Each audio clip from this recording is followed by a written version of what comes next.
Wall Street might be up to something very sneaky. In today's video, we take a look at why they're doing something completely different to what most retail investors and traders are. And of course, ahead of the inflation figures, what are we starting to see in yields?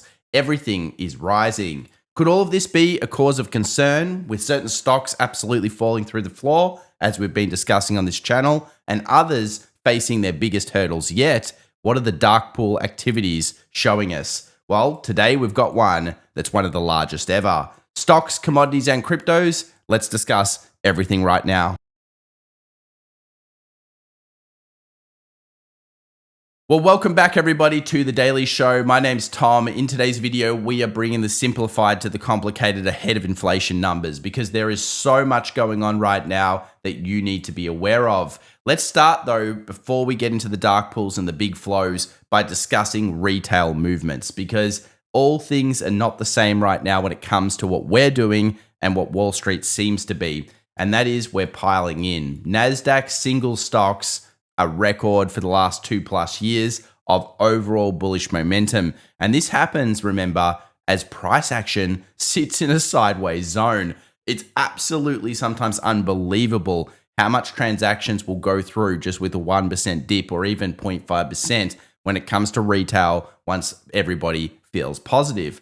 So should we be terrified of this chart? Well, in many ways, yes, it is a huge warning that leverage is probably not your friend, especially in this year. And it does open up the potential now of flash sells. Key levels coming up later on today's show that we'll look at. But of course, let's go and check out what Wall Street's doing. And they've been kind of reducing their positioning. Yes, they've actually been selling down over this very tight period. And this, of course, brings up the idea of, are we seeing a Wyckoff distribution? And all of this will probably be, in some way shown over the next couple of weeks, as we already have CPI inflation numbers coming in less than 24 hours, which could break key zones. And then, of course, we've got NVIDIA earnings just coming up. That will be the biggest earnings result. Make sure to subscribe to the channel. We'll cover it in more detail. So as asset traders are actually going negative, according to Subu Trade here, we can go back and have a look at historical periods of what that's meant. And whenever they're overbought like this, it can mean a period of sideways action. Now, if you know your stats for a traditional year, you would know that markets often go sideways in the first half, especially when it comes to new presidential cycles. But I think the stats get even worse when you start looking at some of the biggest reads. We've already talked on this channel about the Santa Claus rally, the first 5 days, and of course, the January numbers. And we're at basically 50% good and 50% bad. Well, unfortunately, it just gets worse for retail bulls. And that is when we look at Wayne Whaley's one statistical week of the year that he believes is very important, which is, of course, February's first week. When that's positive, things are pretty good. 30 up and only 6 down. But when it's negative, which it just was, the stats get more to a 50-50. And unfortunately, this seems to be what we're seeing in 2025.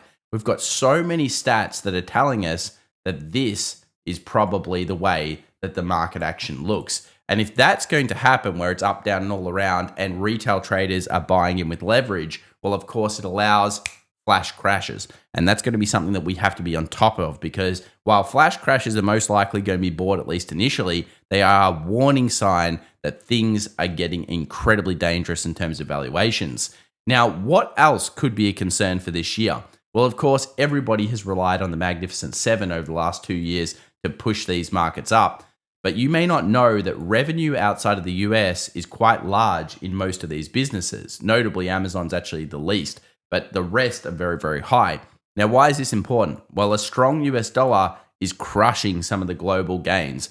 So just remember that it is important to see the dollar slow down here, and that may be all unveiled over the next couple of sessions as we see the Federal Reserve with Jerome Powell and, of course, the inflation numbers come out. Speaking of inflation, Goldman Sachs expects a 0.34% increase in core CPI, which should be rounded down to 0.3%. And you'll notice that there's a lot of kind of 0.34s, 0.31s, just kind of like above 0.3s. So if it does come in a little bit higher, do expect that that is probably what Goldman Sachs, JP Morgan, and others are estimating. So could we see reinflation? Well, of course, that is the concern of the street, and that is the concern of yields. And more importantly, that could cause one of the seasonals that you often see in February. The first half of February being positive and the second half of February being negative. You can see here, according to the Stock Trader Almanac, all of the years, post-election years, and everything kind of dialed in, and there is some form of seasonality that can occur. Now, what level would we need to break below to actually trigger some type of sell? It's probably going to be 5,900. And you've got to remember that markets remain still in a bullish trend for now, and rightfully so as well. If it wasn't for the tariff discussion and the geopolitical kind of concerns around the world, you would actually be saying, wow, this market really does deserve to continue to go up, because the latest earnings, well, they're a surprise. They're well above average. They're looking pretty good. And of course, they generally drive into the market being able to move higher. So really the only reason we'd be down right now is if we see warning signs, and we'll go through some of those in a moment, and if we had some form of geopolitical tensions kind of exacerbating even more than they are. Now, of course, we don't have that just yet, but do remember earnings continues to kick off here. And some of the noticeable things that we're looking for over the next 24 hours will be the CPI number, then the PPI number, which often tells you a bit about the next month, and of course, retail sales on Friday. So 3 massive pieces of news. And straight after the CPI, we've got the Fed also having a discussion, which I think will be a really important one. And we'll cover that over the next 24 hours as we see the numbers come through. The price action that happens here could either push us a lot higher, or of course it could bring in that seasonality of buy the first half of Feb and then look towards the sell with hopefully some redemption after that. Up, down, and all around. This is kind of the nature of 2025. So let's now go over to another market before we jump back into stocks. And let's talk about whether the crypto market is potentially signaling that we've hit a bottom. Maximum fear is starting to come in. And as we mentioned in our last video, it looked like Ethereum was getting a couple of large transactions. Well, as it turns out, over on our X, we posted these ones as well. There are even more on the chain than you might think. Some big whales buying a whole bunch of Ethereum and moving them off of some of the bigger kind of big hubs. So is this important? Yeah, I think there are large accumulators going on right now in the crypto markets. And of course, this happens as we're getting down to a period that has traditionally been around where people are quite fearful. And why would people not be fearful at these levels? The largest retail one-day liquidation in history happened last week. A few weeks before that, we got a top 5 liquidation, and everyone's gone from being extremely greedy to extremely fearful. Probably one of the hardest times to be bullish is often when everybody else isn't. Now, something I didn't mention in the previous video is the volumes. There are significant volumes going through a sideways market. Now, if that sounds familiar, it should, because we're in a sideways market on the stock market as well, and we're seeing significant volumes. And we do know that retail traders are both buying crypto and they are buying stocks hand over fist. So even though the fear is there in many people's eyes, people are still being able to put down, and that's a bit of a worry. Of course, it allows that flash crash to happen at any time. Before we go through the dark pool that we're mentioning, I just wanted to show you here that China is actually still improving. So we've been bullish on China for a while now, pretty much a year and a bit, and it's been pretty good. It's actually bottoming off, and it's obviously done the improvement. Now, why? Well, it's totally counter to the news media, and as we often say, if it's in the press, it's in the price. So you can see here that confirmed new highs in the CSI 300 and stuff are improving. But let's now take a look at the dark pools. The number 1 largest trade ever recorded in the Bitcoin strategy 2x leverage fund just occurred over the last 24 hours. And it is a dark pool, and it's happening where we saw previous purchasing. So could this mean the laser eyes are back and everybody's about to jump on board the crypto markets? Well, certainly it is a massive transaction. Of course, if this correlates with bullish buying, that could be a very good sign. We've also seen this in correlation here of the key levels, 2 trades now massively defending this sideways market action. But the last one we did see, the market sold before it got better. So just remember, timing will be everything, and price action activation will be key. Speaking of flows, we continue to see very strong flows in general into the crypto markets. Ethereum has certainly dropped off a little bit over the last 2 sessions, but still on a pretty strong 7-day run, and so is Bitcoin. So people are buying the dip. The real thing will be whether it can actually start to rip a few key levels that we'll look at. Another one of note was the second largest transaction since like 2013 in mid caps. These are a little worrying. More and more transactions becoming huge right in this sideways market action. So we're going to have to continue to watch this. And of course, price action will be our friend. If the market breaks to the upside, we're going to be looking for certain key levels such as 6,200 on this SPY, on the S&P 500. And if the market breaks to the downside, then we can talk about those key levels. Speaking of flows, we saw regional banks being the best of the last 24 hours, which is actually pretty good. Some defensives coming up near the highs as well. But regional banks, of course, when you've got banks, that's a mixture of higher interest rates for longer, less expected cuts. And it's also a mixture of just in general deregulation thought processes. Gold is the best on 5 days, semiconductors are second, and it's a mixture of defensives and kind of risk on assets. So it's a bit of a confused market at this stage. Now let's jump on over to price. What ultimately matters? Who really cares about anything except for two levels? 6,100 plus and a closure above that level could enter us into positive gamma and of course an options flow towards the 6,200 level. We'll also be snapping off some wicks, which always is a key thing when it comes to markets. Now, if markets go bad, which level do we need to watch on the bear side? Well, it's going to come back to 5,900. And if that market dumps that level, we could be looking at 5,700 very, very quickly. So remember, Wall Street is doing something a little bit differently. They're starting to lessen their buying pressure. At the same time, retail traders are absolutely accelerating in their pressure. But Wall Street must dump over a long period of time.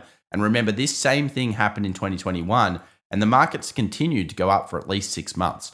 So it's a very early warning sign that then needs to be actually correlated with price action. And for now, of course, it still is all green, all good from the price action standpoint. Let's take a look at the futures market. You can see here the pressure being put on that 60-70 level, the pressure at 6,000, which continues to be kind of the put wall, and of course 6,100 being the big breakout zone. Let's have a look at the options, and you will see straight away 6,000 is the level of the next 24 hours. This is for the 12th of February, and you can see 60, 50, and 6,000 are the put walls, and 6,100, 6,100, 6,150. These are the call walls. So if we break through 61 after inflation, you've just got to think the numbers look better. Now, speaking of the bad or the ugly in markets right now, I can't say that we didn't know this one. We thought that Tesla would absolutely get destroyed because of valuations. Now it turns out BYD is offering free FSD on all their cars, or at least they're announcing that type of thing. And this is just further pressure on the car side of Tesla. Now, again, you could argue it's an AI company, yet to be proven how that works. And of course, really all it is sentiment and getting back to the key levels. So is 320 important? Yes. 320, 330, the levels we've just reached, which is exactly where we thought it would get to. You can see here the importance of 320. The largest put wall over this week is about to be reached. And if we do get to that level, will we get bid? Well, I'd expect a large transaction. And in our next videos coming up, we'll be looking for the dark pool transaction. So just remember, stay tuned for that. We'll be watching it very closely. Let's now move over to a better news story, which of course is NVIDIA. It turns out the call wall kind of has moved to 132. So funnily enough, where did we close? Pretty much around the 132. So we're still in positive gamma. We're still pushing. But of course, the market has basically correlated to a resistance ahead of the most important inflation figures. No surprises that we're seeing Tesla at the key support for the puts, the market itself just before 6,100, and NVIDIA basically sitting on its call wall. What happens over the next 24 hours, and more importantly, what Jerome Powell says, could literally lead to another big rally across all asset classes, or it could lead into a pretty significant sell. And it's not that often that we see, pretty important levels getting reached like this. There's a lot of synergies in markets. We saw metals also hit resistances. And of course, there is most at stake probably from the yields. So let's talk about what the options market and bonds think. Is there any risk here? Not really. It doesn't look like there's a huge amount of risk being shown now. When we look at KRE, that is regional banks, they continue to push up, which could suggest that it's higher yields for longer. So that's certainly worthwhile paying attention to. But I think probably the chart you want to watch over the next 24 hours is the US 10, 20, 2-year, and 30-year.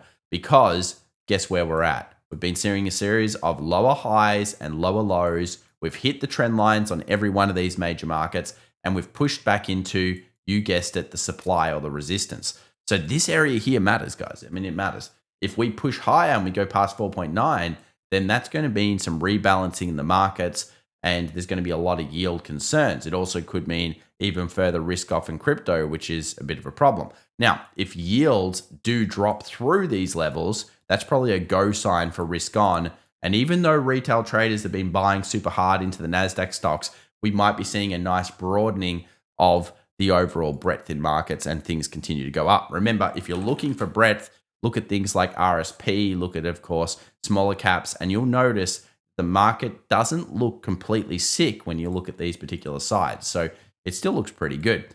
Now, of course, US 30, 20 years, all of those ones going up means treasuries going down.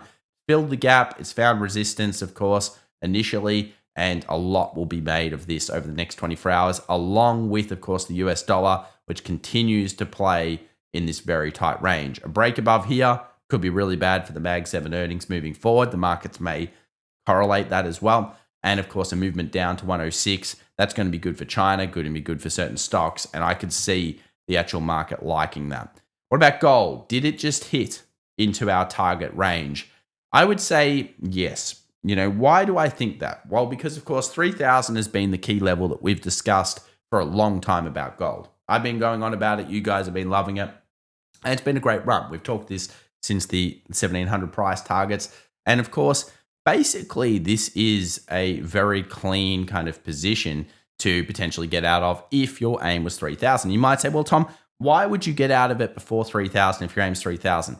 Because markets usually do one of two things. They either absolutely blitz a price, PLTR comes to mind, where it smashed $100 and completely blitzed it, or they do like a Bitcoin kind of thing. They go close to 100, then sell off. Then, of course, it did end up making it later on, but that's more time. Now, this is not the best kind of price action on the 2 hour towards gold finding strength here.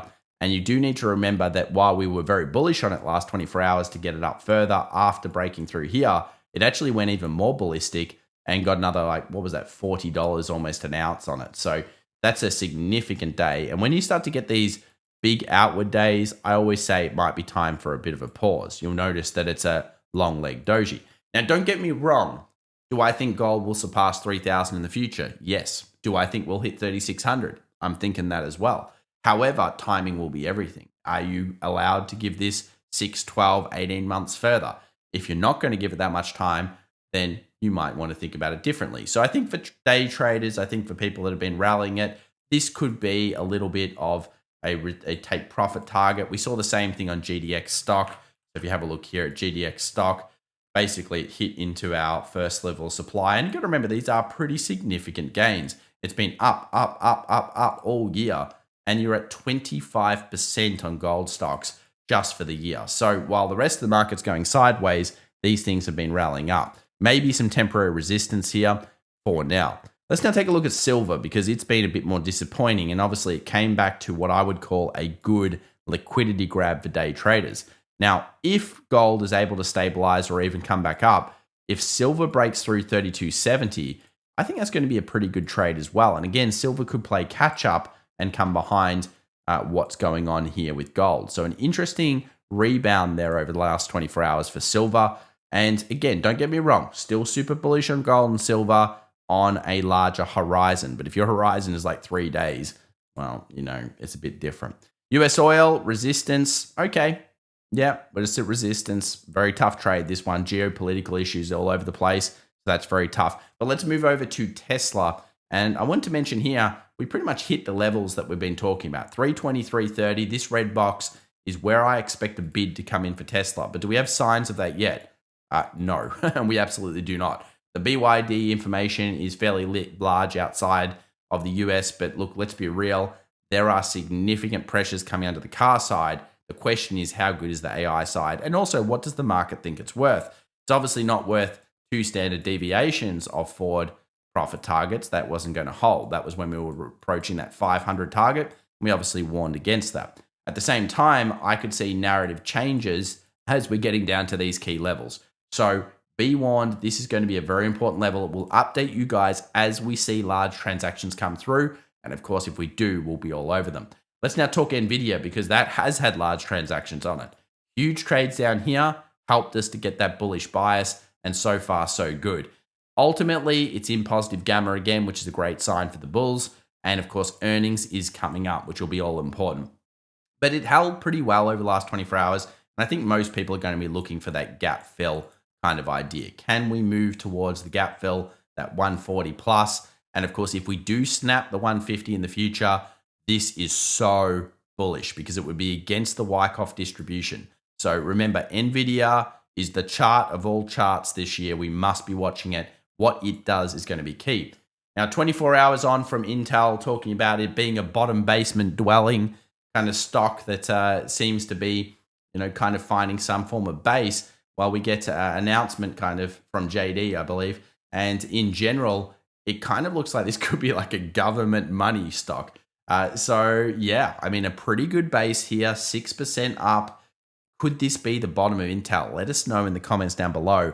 Could the worst stock of the last couple of years in semis actually be forming some form of base? The price action looks okay.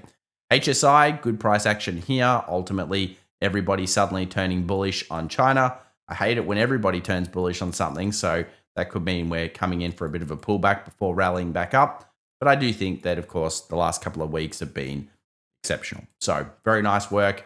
Still bullish on the medium term. For a day trader, you might want to say, well, that was a pretty good target. I'm going to just remove the position and see how it plays out. US 2K inflation numbers will be the concern here. 23.25, beautiful. That will be fantastic if we can break through that level. If we can't, then we could be trapped back down to 2200s and those kind of zones. So, of course, pay a lot of attention here to the US 2K. Set up those 23.25 alerts, and that's going to be a good sign, because what we would actually be looking at there is we'd be looking at the S&P 500 above 6100, the NASDAQ above 21.9, and of course, the US 2K above that level. Now, what would that signify? Breakout across the board.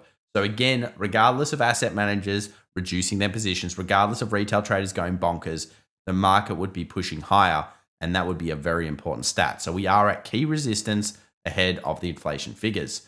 When we move over to some of the cryptos, we mentioned Ethereum had some very nice things at around this exact price yesterday, and I still think it has some pretty good structure.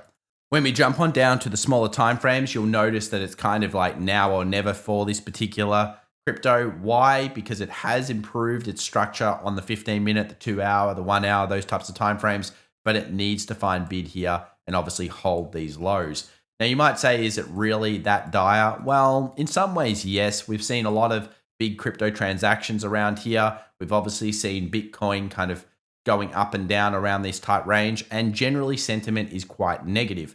Of course, if we manage to drop 87, 88 for Bitcoin, things could be looking very, very bad indeed. But if these things do start skyrocketing, a lot of people are going to be caught offside. Remember, Ethereum has the largest short it's ever had on it right now. So if markets do start to push higher, that's going to be a short squeeze, and it could go very, very quickly.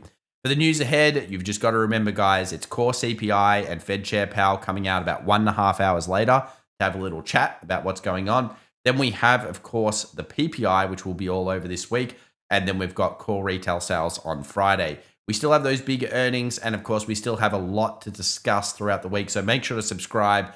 In general, we like to give a little bit of a thoughts about the market at the end of today's show.